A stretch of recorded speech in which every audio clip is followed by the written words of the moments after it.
د افغانستان پرځول شوي ولسمشر ډاکټر محمد اشرف غني وایي امریکا له طالبانو سره په خبرو کې موږ په تیاره کې ساتلي وو. دا چې څنګه او ولې ملګرو که تاسې هم غواړئ چې پوه شئ د ویډیو تر پایه سره پاتې شئ او د مهمو خبرونو لپاره در سره پښتو نیوز چینل سبسکرایب کړئ. د افغانستان مخکني ولسمشر اشرف غني وایي که د اګست پر 15مه له هېواده نه وای وتلی نورې وینې به توی شوي وای.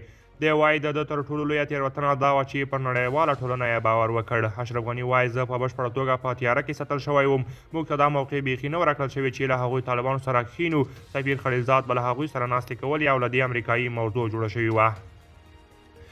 خلیلزاد څه موده مخکې وي او ای اردو ته په ځانګړې مرکه کې د دوحې د تړون ملاتړ کړی و او ویلي یې وو چې حالاتو شرایطو په تناظر کې د دوحې لوزنامه یوه بهترینه لوزنامه وه.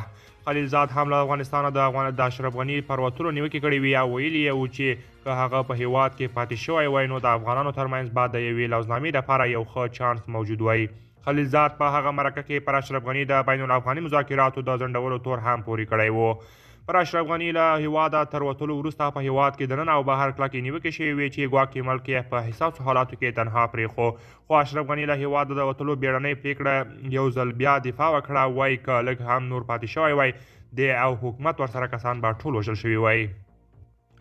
اشرف غني وایي په همغه سهار د هیڅ دا فکر نه کاوه چې نن به وطن پرېږدي. وایي ډاکټر محب او د پی پی اس د ولسمشر ساتونکي ځواک مشر ورغلل او ده ته یې وویل چې ساتونکي ځواک یې پی پی اس سقوط کړی او نور دا وړتیا نه لري چې د ده ساتنه وکړي. دوی ماته وویل که ځنډ وکړم ټول به ووژل شي او زما دفاع توان به ونه لري.